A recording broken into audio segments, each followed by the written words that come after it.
This is scary, isn't it? Every Indian kitchen has the same problem. The dishwasher can't wash the utensils we use the most, pressure cooker and karahi. But that's because most of us are making these five big mistakes. I cook Indian food every single day, and here's how I finally made my dishwasher work for our masala heavy utensils. I have this GE dishwasher, but the system is more or less the same for almost all dishwashers. Like most dishwashers, this dishwasher also has two shelves and a small basket for cutlery items like spoons, knives, and other sharp objects. Mistake number one is always wrong placement of utensils. Always use the bottom shelf for heavily soiled plates, karahi, and cooker. Rinse the plates lightly and arrange them in the bottom shelf. Arrange them in the increasing order of size so that all the plates are facing towards one direction. When you arrange the plates in increasing size order, there is a gap between each plate and each plate comes in contact with water and they get washed properly. For sauteing vegetables or making aloo bhujia, always use steel skillets, never aluminum karahi.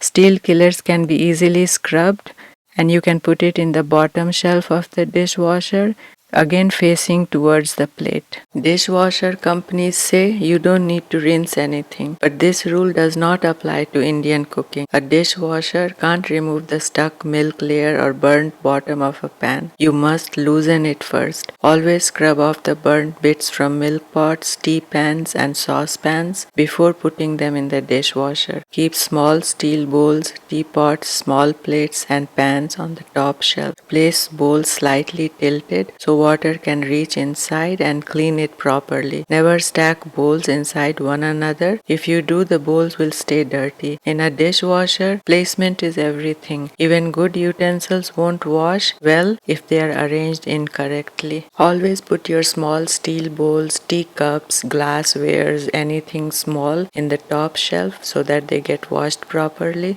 Rinse the spoons, spatulas, tea strainers, knives and place them in the small cutlery basket. Don't scatter them randomly in the racks. When they fall flat, the water spray can't reach them. And remember, if two spoons are cupping each other, they will come out dirty. So keep them slightly apart so water can wash each surface properly.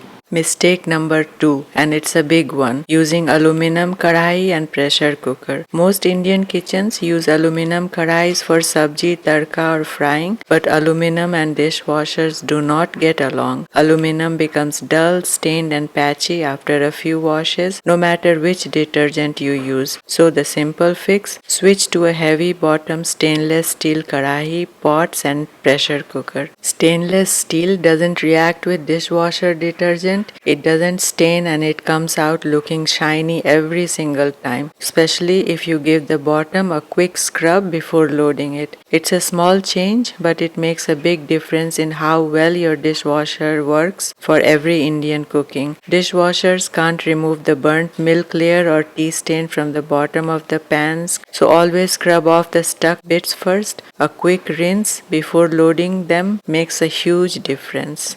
Arrange your saucepans on the top shelf, keeping it upside down so that there is a gap.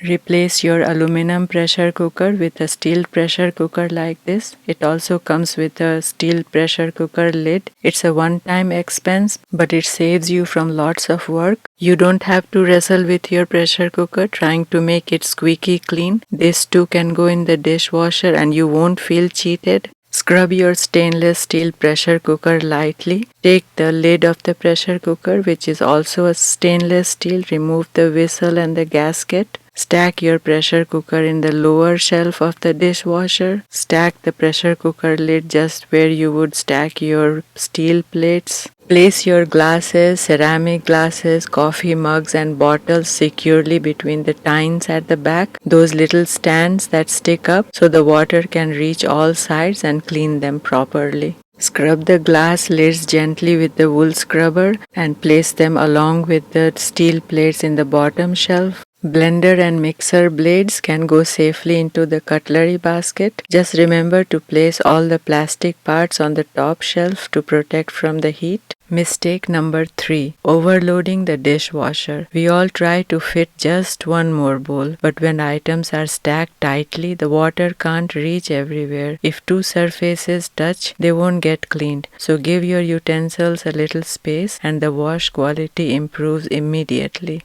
Before closing the dishwasher door, check if any utensil needs readjustment. If they do, readjust them. Watch this spray arm. It needs space to spin freely. This is the real hero of the dishwasher, but only if it can spin. If we overload the dishwasher and block it, the cleaning stops and everything comes out dirty. From this to this, all loaded into the dishwasher and the sink is clean again. Mistake number 4. Using wrong detergent for Indian kitchen. For everyday loads, I use Kirkland's Ultra Shine, but on days when the dishes, kadai and pressure cooker are coated with masala and oil, Cascade Complete does the job beautifully. It's slightly expensive but worth it for Indian style heavy cleaning. Finished detergent is another good option, so pick the right detergent. Today I have very greasy utensils, so I am using Cascade Complete. You can also use Rinse-Aid if you have hard water problems. Mistake number 5. Choosing the wrong cycle. Indian food doesn't clean well on a quick wash. Dal, sabzi, oil and tarka need more time and hotter water. On normal days, the normal cycle works fine, but when the utensils are greasy, always choose heavy plus dry boost. Heavy cycle uses higher heat and longer wash, and dry boost helps steel plates and tiffin dry properly.